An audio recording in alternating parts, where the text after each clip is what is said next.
welcome back to my channel. Today I'd like to talk about if you're diagnosed with something called schizophrenia spectrum. So basically, schizophrenia spectrum means that they don't know exactly what it is, if it's schizophrenia, schizoaffective, schizotypal disorder, or I think schizoid is in that too. So, because I was diagnosed with this, they originally thought that I had schizoid, and I don't know if that fits in or not. And I've also been diagnosed, but the diagnosis was taken away with schizophrenia. So,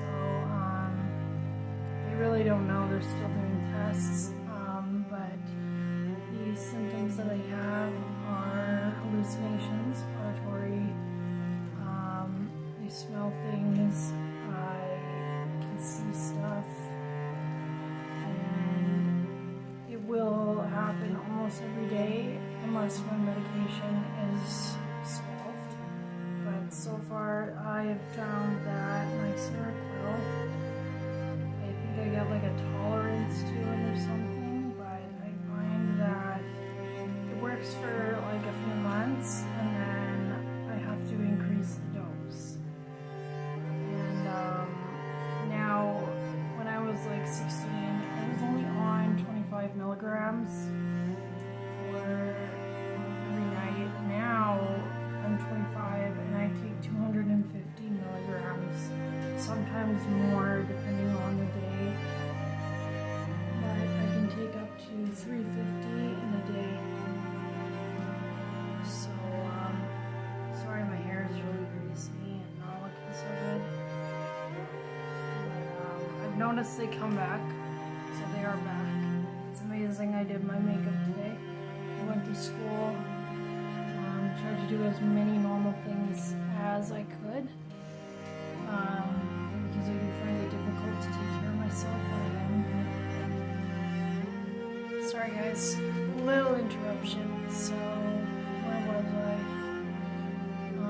Yeah, I try to do most normal things just to try and keep myself in a routine. I find that that helps a lot. I also find that talking to the hallucinations and acknowledging them helps them kind of fade off, but sometimes that doesn't work, so I just kind of have to deal with them and try to ignore them in certain situations. Otherwise, like in school for example, if I'm sitting there and I'm all doing this thinking about what they're doing in the background or what I'm hearing in the background, I don't really get a whole lot done. So, yeah, that is basically, sorry, I could cover up on my eyelash, how it feels to have them. And what else? I find that the radio, I can't listen to the radio anymore because I feel like it's sending messages or knows what I'm gonna do, or it tells people where I am and people that I don't want them to know where I am.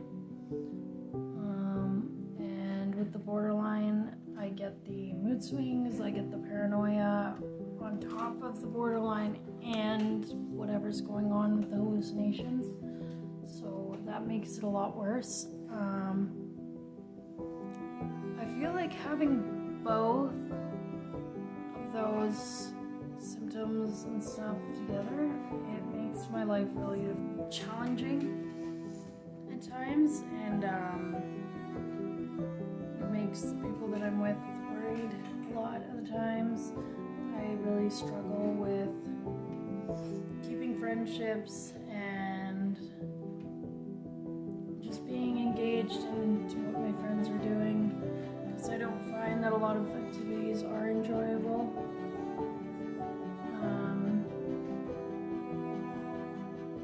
Yeah. So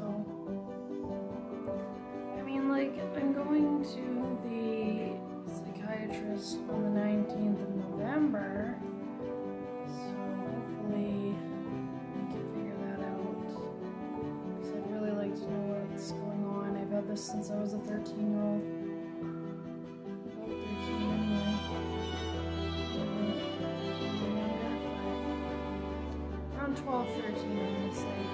And it's progressed since then. And it's really difficult to deal with in some days. And there's a lot of stigma around people who hear voices, people who hallucinate, they think you're on drugs, or they think you're nuts and you're gonna kill them, or kill yourself, or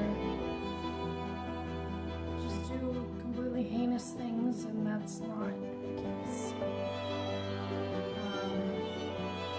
I have violent hallucinations, auditory command voices.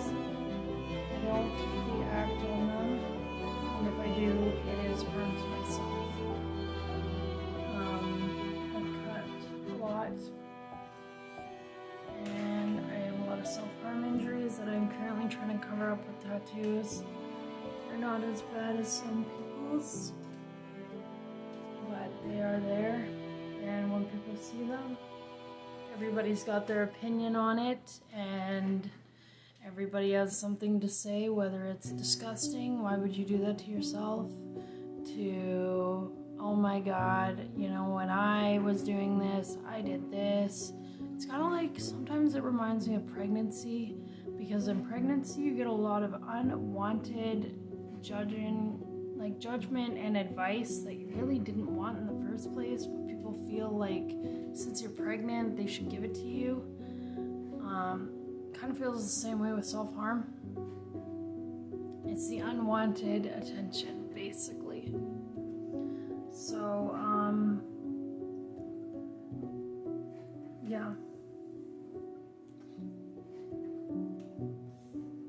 I just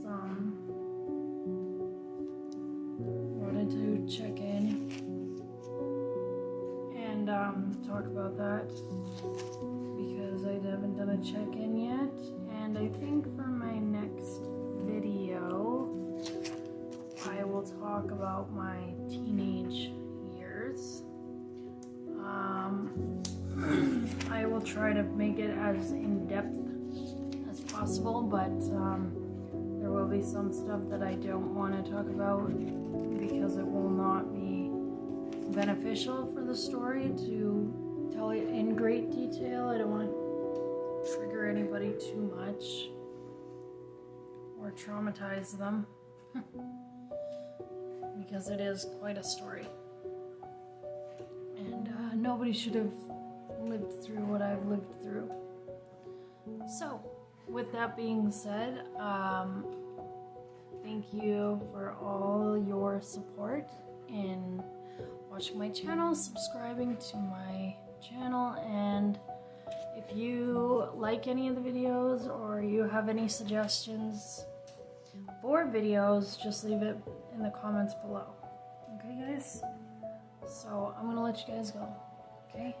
Bye.